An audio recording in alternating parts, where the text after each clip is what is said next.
rhubarb the other day, I heard a... No.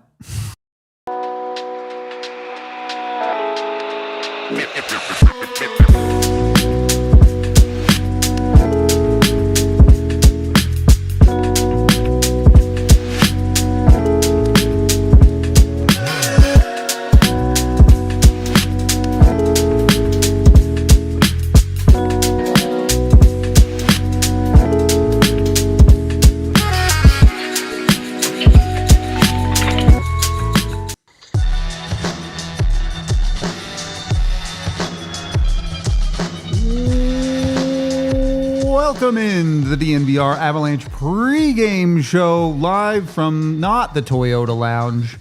We're in Studio B for this one. Avs taking on the Carolina Hurricanes, or should I say Nordiques versus Whalers for the jerseys they're in tonight. But it's a challenge at the top of the NHL to start this season. Obviously early days still. I'm excited though. I'm excited for a good quality hockey game. Yeah, I mean, this is a fun matchup between two of the top teams in the league. Yep. Stylistically, it's a fun matchup. Two teams that can really move. I mean, this should be a classic. And I mean, in these unis, it's going to look even prettier. Justin, are you a jersey guy? Are you big into jerseys? I am. I'm a connoisseur, if you will. Because most of our Avs beat is like, yep, they're jerseys. All right, they're cool. What are your thoughts on the Nords? Because it is essentially just a pure replica of the original, right?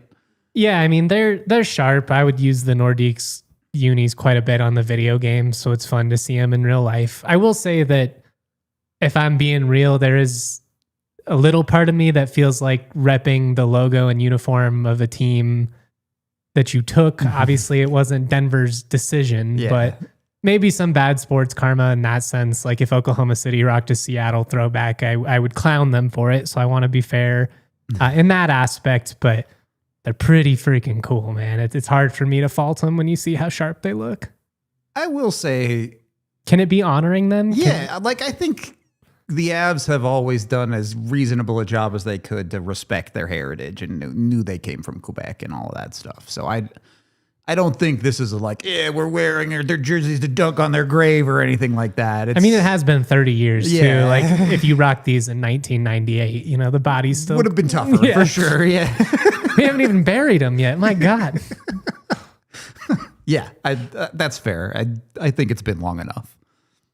I'm with you. I mean, they look awesome. Like they're so cool. I would have maybe preferred to go with something similar to the reverse retro where you kind of incorporate your own team colors instead of just a straight throwback. Just make the red burgundy and it would have been perfect. Those were so cool. I wish they would have worn them more. I know. They were really sick. But I mean, these are sweet and they're going to sell 1 million of them. Like I understand why the league's doing it. Totally. Money free. Honestly, the Whalers ones I think are even cooler. Arguably the best logo in sports. Super cool. And the colors are unique. Like just the uniqueness of this matchup is fun. It's going to pop. The Avs should play Brass Bonanza when they score tonight. I'm just saying. All right. Do it. We dare you. Yeah. But yeah, it's going to be a fun one. I think there are obviously a lot of storylines with the ex-players from Carolina here in Colorado, but a lot of... I don't know that a lot is on the line for the Avs, but you're starting to get into that stretch. Okay, Marty Necas has a 7-game point streak. The Avs have a 7-game point streak. When those streaks start getting into the 8, 9, 10 range, the league starts to take notice of that type of stuff. So it's easy sometimes.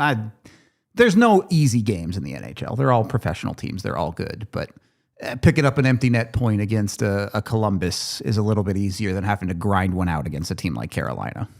These are statement opportunities really on both sides. If you're Carolina, you're looking to show we can go out and dictate, the pace and play our brand out on the road against an incredible team like Colorado. Yep. And if you're the Avs, you want this to be one of the toughest places in the league to play for anybody. And they've been really good at home, kind of going back to Christmas or so last year. Yep. This is the type of game where you want to see them play their A hockey. Kind of felt like, you and Bailey both said it on the last show and really post game as well. The Avs didn't play their best game against Utah. They did not. You have an opportunity now at home to respond. There's going to be a lot of eyes on this one, just given that they're wearing the throwbacks. Like, you're going to have people all across the country and really, I guess, continent, given that it's hockey. But yeah. A lot of eyeballs, though, is the point there. Fair point. These are the matchups that people tune into on a Thursday night, right? Actual top of the divisions, actual... It's too early to say, oh, anyone's really a Stanley Cup favorite, but these are the guys people are picking early in the season. I love that you brought up they didn't play their best game last night either, because Jared Bednar actually talked about that in his morning skate presser as well. And that, well, I'll just let him tell it to you. Let's hear from Betsy. Find solutions. All right, questions? Coach, McKenzie going to be backing up tonight? No. Obviously, we've talked a lot of you about Scott, just the confidence this team is playing with. You guys are coming off a game where you still get a point, keep that streak alive, but you lose. Just what are you looking for out of your group tonight? Bounce back, build off what you guys did, just kind of what are you looking for? Well, we got to be better than what we were. We didn't have a complete 60 minutes in that game. It's, I didn't love the home opener game against Utah. I thought we came out, had a really nice first period. I like what we did in the third, but our game got away from us, stubborn with the puck in all three zones, but mostly neutral zone play in the second period, and it led to too much defending time and ended up kept costing us the game, right? So, but it's to me, that's more of a mindset than in puck management plays, and probably need to get a little firmer. So we talked about that briefly this morning, because going into a team, playing a team like Carolina, highly competitive team, super dangerous off the rush and in no zone play. So we got to have our fair share of the possession game tonight. These are two organizations with very close ties to their heritage. Being able to play in a game like this, just how cool is that for you to be a part of? Yeah, it's cool. I like the fact that we're wearing the other jerseys and everything, and the history. More so for me, what's exciting is it's a top team in the league, right? Like one of the top in the East, and they always are, and you don't face them a lot, so it's a good measuring stick for your team. And both teams off to really good starts and doing what they do, and so to be able to play each other now early and kind of see what the East is all about, and really test ourselves here tonight is more exciting for me than the other stuff.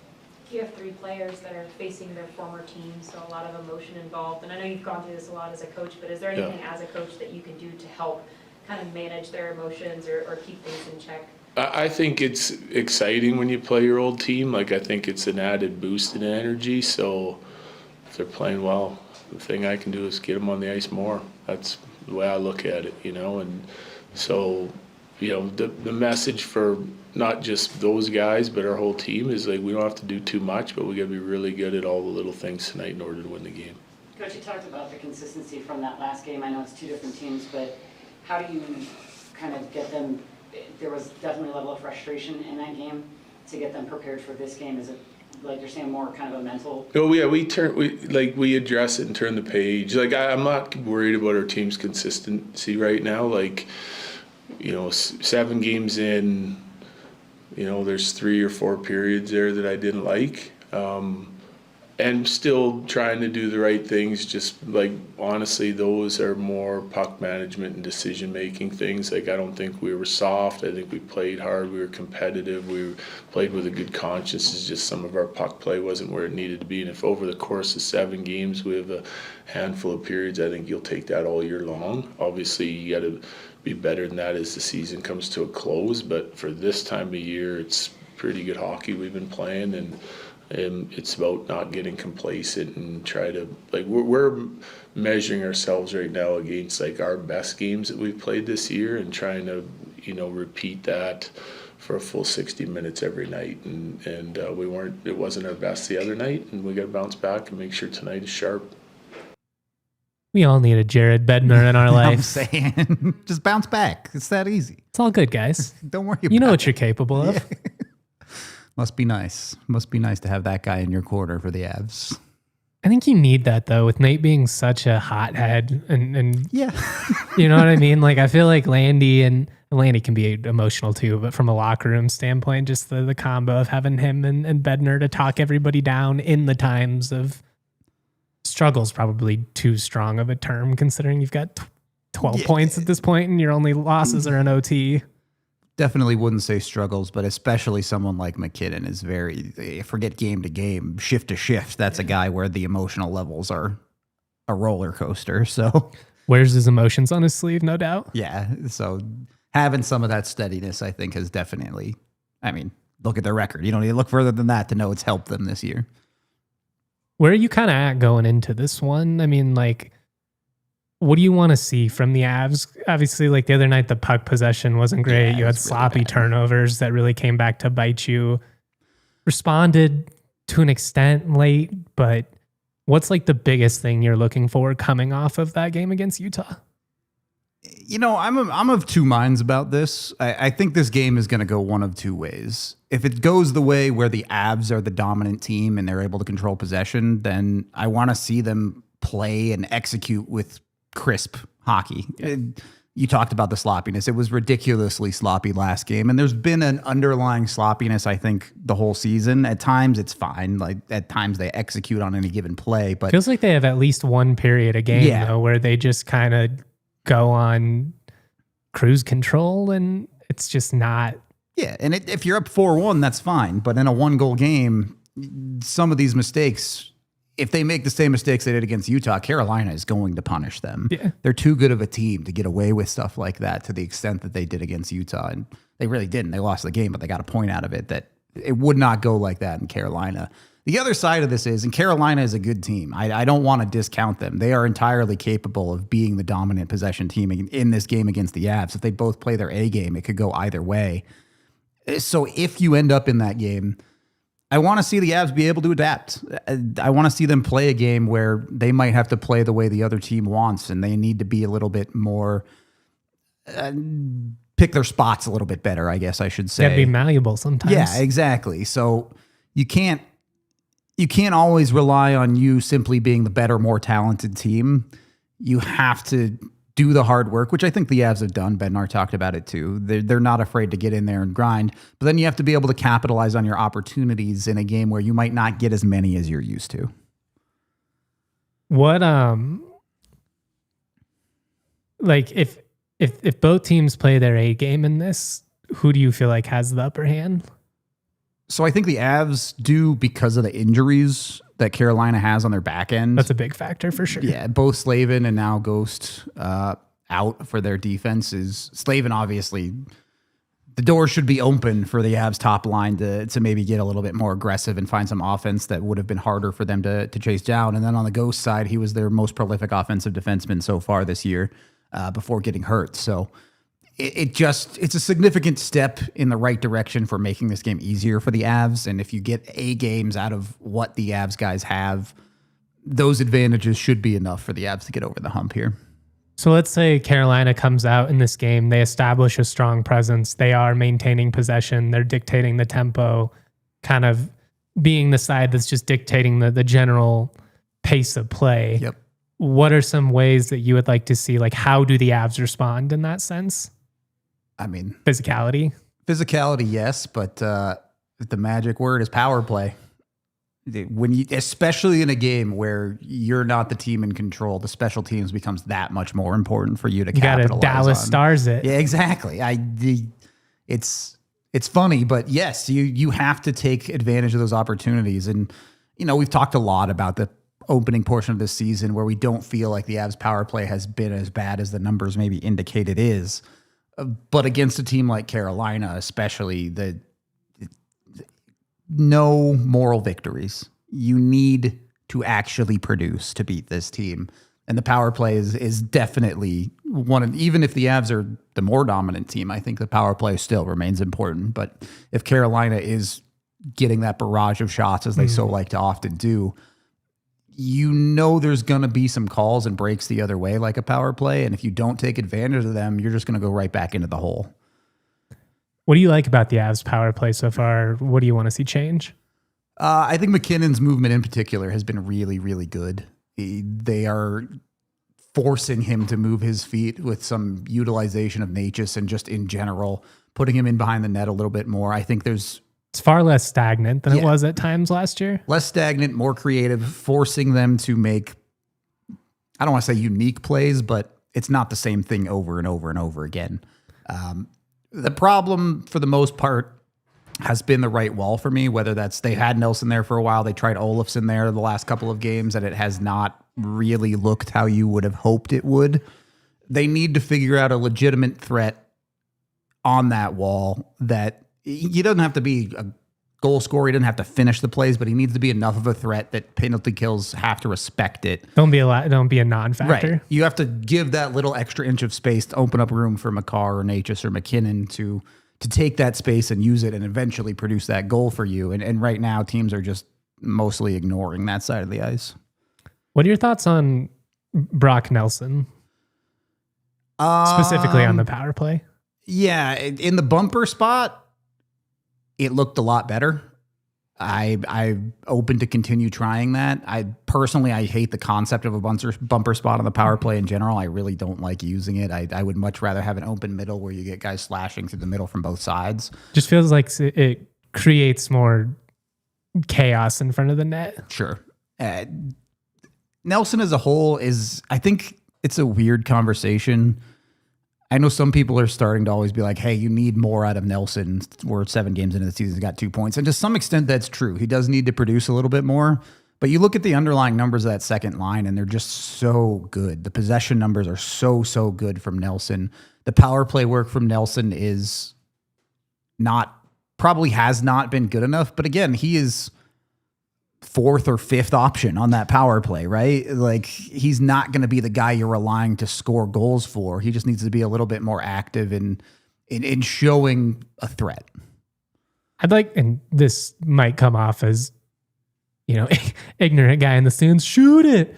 I would like to see him be a little bit more aggressive. Just put it on net every now and then. The Avs are so comfortable getting to a minute 10, a minute left in the game, or in the power play rather, with 0 shots on goal. And at times they can make the perfect play. It only takes 1 shot to score, but also at times you just need to fire pucks at the net until one goes in. Especially in a game potentially like this one where you're maybe not the side that's dictating possession and pace. 100%. Goals can be manufactured with talent, but they also can be manufactured by volume and effort. Just hustle. Yep. Good old-fashioned hustle. You put shots on net, rebounds happen, you get more shots on net. You do that enough, every team in the league will break eventually. What are your thoughts on kind of the storylines in this matchup? Obviously, you got Brent Burns against Carolina, Marty Natchez going back against them. Yeah. Like, is that a factor at all? I mean, I don't know. People were talking about it. I was like, it wasn't like they were like 10-year Hurricanes or something like that. Yeah. Natchez, I think, is a bit more He's been there for a while. He was there for a while and playing against that old team. I think it's more impactful usually when you're playing in that old building. Like, that's a good point. You walk to the visitors room instead of the home room. For the first time. Yeah. I think that's more impactful than it is at home. But I do think it matters, right? This is a bunch of guys that at very least are intimate with Carolina's systems. And every team in the league has footage and hey, this is what they like to do. But when you talk to some of those guys, they might know that extra little tick. Maybe Natchez knows something that Freddie Anderson struggles with in net. Maybe Brent Burns knows a read that, Carolina likes to pinch here, so I can take advantage and flip a puck out or something like that. That in hockey, it just seems so weird that players always seem to score against their old teams. And I do wonder how much those little details maybe give them just enough of an edge in a game like this.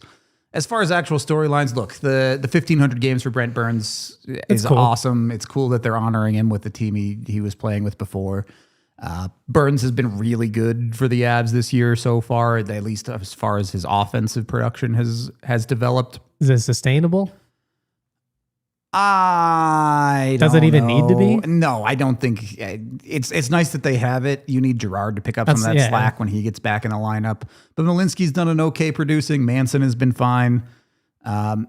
Obviously, you would like to see Taves get a little bit more production. Still 0 points for him. So Burns is kind of filling that void. But Taves will get some of it. He'll get going. Yeah, you're not too worried about it. It's interesting with Burns because his offense fits into the Avs in the sense of on the rush, he's quite good. You can look at plays where he's shooting for tips and redirects and things like that. His actual puck movement in the offensive zone, I haven't loved.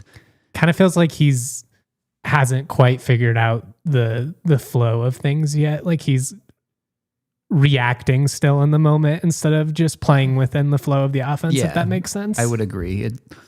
And that's hard to do at the NHL level. That extra split second is often the difference. Especially at his age and given the guys you're playing with, 3 people who can really move. But a guy who I think deserves a lot of credit for jumping in and making that fit for the Avalanche. I don't want to make too much of it, but as a forward, you can kind of jump into any system and play instinctually, and he'll be mostly okay. With defense, there's a lot more structure. There's a lot more communication required with your D partner, so you don't end up in these pretty egregious situations, which, to be fair, Burns has made 1 or 2 pretty major mistakes. There've been a couple of them. It's been a couple games, though. Yeah, and obviously everyone makes mistakes sometimes, so I'm not trying to, put that needle to him. I'm saying he's done a good job of making that adjustment 7 games into a season, especially for a guy who his game is evolving over the course of his career. We talked about it's going to have to be. His recovery speed's going to be different. Exactly. Yeah. He's done a really good job adjusting and deserves a lot of credit for that. Great beard. I'm trying to model it. All right. I'm doing my You're best gonna to keep up. Burns for Halloween. I am. My Burns jersey just got here. I love it. Mike is bringing me his camping backpack. It's going to be a whole. I got to get some fake missing teeth thing too. Well, it'll be good. I was Peter Forsberg for Halloween in 4th and 5th grade. That's sick. Yeah, rocking the old maroon Colorado diagonal. Yeah. Used football shoulder pads and a bunch of kitchen towels to make myself look bigger. Still smaller than Forsberg. Yeah. It didn't help a ton, but yeah, I mean, did you have the flow? I did kind of have the hair going, at least, yeah. You're good then. Yeah. It's set. Might be Forsberg for Halloween again. Why not? Throw it back. Yeah, it's been a fun set for the Avs, but things are continuing. We do also, though, have Bailey, who talked a little bit more about the ex-Canes playing in this game. What's going on, guys? Bailey Curtis with DNVR here, bringing you inside Ball Arena for tonight's matchup against the Hartford Whalers. Just kidding, guys. The Colorado Avalanche are hosting the Carolina Hurricanes for Throwback Jersey Night. Guys, you are aware the Nordiques jerseys have dropped and they look beautiful. So they will be debuting them tonight against the Carolina Hurricanes, who on the other side of the ice will be wearing their Whalers jerseys. Not only is that the biggest piece of news from the night, guys, but Martin Necas, Jack Drury, and Brent Burns will all be seeing their former team for the first time since joining the Colorado Avalanche. They all got together with their former team last night, cooked meals, talked, caught up. They're all still really, really close. I talked with Seth Jarvis yesterday, and he mentioned that he still talks to Martin Necas all the time. So really cool, close-knit group returning on the ice. Some of them maybe not playing for the team anymore, but still a really cool collaboration happening on the ice here tonight. Speaking of Brent Burns, he played in his 1,500th game recently. They delayed the ceremony, and we will be celebrating that with his former team here tonight. He said it's really cool to be able to see some of those guys so he can celebrate with them since they were such a big part of his career. Guys, puck drop is happening at 7:14 tonight. Ceremony will start at 7. We'll see you here at Ball Arena against the Carolina Hurricanes. Let me ask you this, Rudo. How much do the Canes miss Brent Burns, especially given the injuries? I mean, I think they miss him. I think they wanted to sign him, and it just didn't quite connect during the offseason. It's an interesting team because Brent Burns has made a lot of his career of being a heavy possession defenseman on teams that maybe aren't the heaviest possession playing, and Carolina is one of the most heavy possession teams in the league. So at times it felt like a little bit of a weird fit, but then he's come to Colorado and fit in great. Another team that is great at possession and has guys like Cale Makar that are great at possession, even in front of Brent Burns at this point. So I do think Carolina their defense has gone through a lot of changes over the last couple of years. And there's a little bit of inconsistency there this season that I feel like they're missing something. I don't know that it's necessarily Brent Burns, but Brent Burns could have helped them. And instead, could it just be Brent Burns' beard that they're missing? Maybe they just need a little bit more hair. That's the Wookiee out there. I asked you earlier if Colorado and Carolina both have their A game, who do you feel like has the upper hand on paper? And you said the Avs, especially given the injury situation. Yep. Who has the better secondary pieces though? Like especially second and third lines? Yeah, I think the Avs have the better bottom six. The way this year has gone, I think the Avs bottom six is pretty unimpeachable. I know that fourth line is a little bit up and down with changing pieces, but the Drury, Colton, Olofsson third line certainly has been so good this year that it's hard to fault, or really any other team. I think they might have the best third line, at least possession-wise in hockey. I know you want them to produce a little bit more, but Drury got a goal the other night. That's fine. The second line is where I think things get interesting. The Avs second line has to start producing more, and we've been saying this for a little bit of time now. And there's weird, like, they technically scored a goal the other night. It just didn't count because the NHL got their own rule book wrong. Like, the more that was explained to me, the less I understood it. Right. Like, it's weird, and it's similar to the power play where it's just not a thing that I'm worried about. I know the goals and production are coming for that second line because they've played too well, but as it stands right now, going up against that Carolina second line, which has Taylor Hall, Jackson Blake on it. That's why they've got some names. That's a legitimate threatening second line. It's not like they're a one-line team at the top. Not that Aho and Jarvis aren't great. Don't get me wrong, they are. But their top six can punch at the same weight that the Avs can, even if you do maybe give MacKinnon the nod at times as the best player on the ice.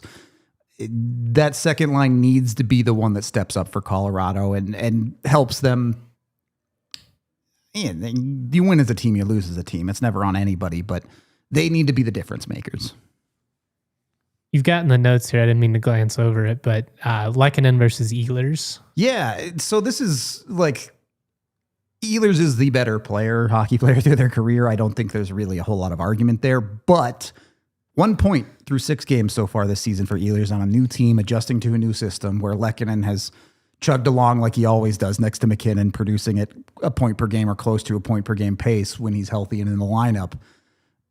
So maybe another place you could find a little advantage. Those third banana type guys on the top lines can always be a little bit sneaky, and they've gotten a lot out of Lecky so far this year. Whereas Ehlers, not that he's not a good player, not that he hasn't played well, but the production isn't there in a similar way that you want more production out of the Avs second line. Don't be the get right team for Ehlers. I know we've only got a couple of minutes left here. Wedgwood has obviously had a phenomenal start to the year. Yeah. But I saw somebody in the Toyota chat earlier say, man, they wish we had Blackwood tonight.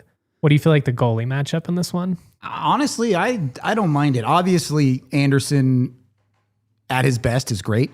But through this season so far, Wedgwood has not just been a better goalie. Anderson hasn't even put up particularly good numbers. Carolina's so good at puck possession that he gets away with it, but he has a save percentage under 900 this year. He's 3-1, so the record looks good. But the actual play from Freddie Anderson hasn't been that great. So we've already experienced a few games where we feel like the Avs are getting a little bit goalied this year. This shouldn't be one of those games.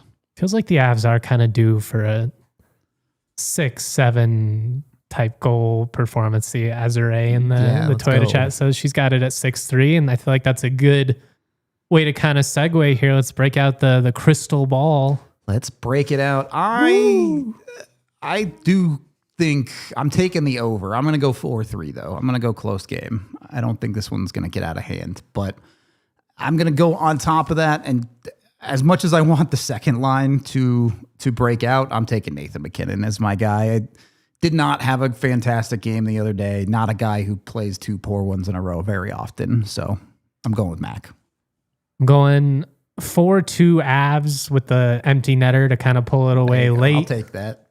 And I'm going to say Landy gets on the board. He gets one back. We get a little bit of a sweet justice. He deserves one. He should have one. That's for sure. Come on, hockey gods. Give it to us. In the throwbacks? I'm saying Nordic Captain Gabe Landeskog. Let me Does anybody speak French? Can we do some jokes? I don't have a lick of French. Bonjour.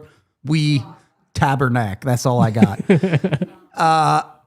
All right. We also have my pregame picks presented by Bet365, which, of course, things are never ordinary with Bet365. I did take that Nathan MacKinnon goal, plus money tonight, by the way, to get a Nathan MacKinnon Anytime goal. you can get it on plus, anytime goal. Sticking to my guns with my power play thoughts, too. On my car power play point is plus 150, and then maybe I should have gone with 4-2 because I did take the Avs to cover, so I need that empty netter. Plus 185, though, so pretty good money. Not often you find good plus bets for the Avalanche with Bet365. Especially they're at just home. too good. Yeah, the team's too good to get plus bets all that often. You can get a little bit of that tonight with the pregame picks. Of course, when you do bet with Bet365, you must be 21 or older, physically located in Colorado. And please, if someone you know has a gambling problem, call or text 1-800-GAMBLER today. Guess that's about it. Almost game time. Is it? Yeah. I think puck drop's probably closer to 7:15. Yeah, the but Burns ceremony thing is going to slow everything down. But oh yeah, I mean, we do have some sweet new shirts. yeah, new Nordiques jerseys, new shirts for the DNVR Avalanche. Right, go check them out. I'm personally a big fan of the Colorado C1 with the Avs swoosh on it. That's funny because I prefer the hockey club. There you go. So Why don't you pick up both? to each their own. Go get them today. You can get them at the ALLCITY Network store. Go check it out. There's a link down in the description. If you want to get in. Also, we got new emojis. I want to see when Mac scores on the watch along. I want to see the Mad Mac emoji pop off in the chat. All right. Hopefully multiple times. We could see a hat trick. I'm down. I'll pull water on my head tonight. I'm in for it. I'm good with that. Any final thoughts on this one, Justin, before we get out of here? Just kind of like what we said a couple weeks ago at the home matchup against Dallas. These are the types of games that you kind of measure yourself against. And I feel like Utah is a better team than anticipated coming in. Yep. You maybe don't feel as bad about having to grind out some points against them as you would like in previous years. Obviously, it's the same franchise, you know what I mean? But this is the type of game on home ice. You're in the throwbacks. Live up to the moment. Make a statement win, right? Yeah. You've played a great season, but you lost the game to Dallas. You ended up losing the game to Utah. You haven't had that big win that makes people go, oh, wow, this team is really good. Even if I believe they are with some of the wins they've put up this year. You got to beat one of the top teams in the league here. And you're going to get New Jersey a couple times coming up, too. That'll be an opportunity to do that. Give us a But why 3-period wait? performance. Yeah, exactly. Full 60, beat Carolina, make our lives easy. That's all I got. We're going to get out of here for this pregame show. Watch along coming your way in just a few minutes. Come join Micah and myself for that. And then whatever happens, we'll have it all for you, break it down in the postgame. So we appreciate y'all. This has been the DNVR Avalanche pregame show, and we will see you in a few minutes. We all silly like the mayor. Hey, yo.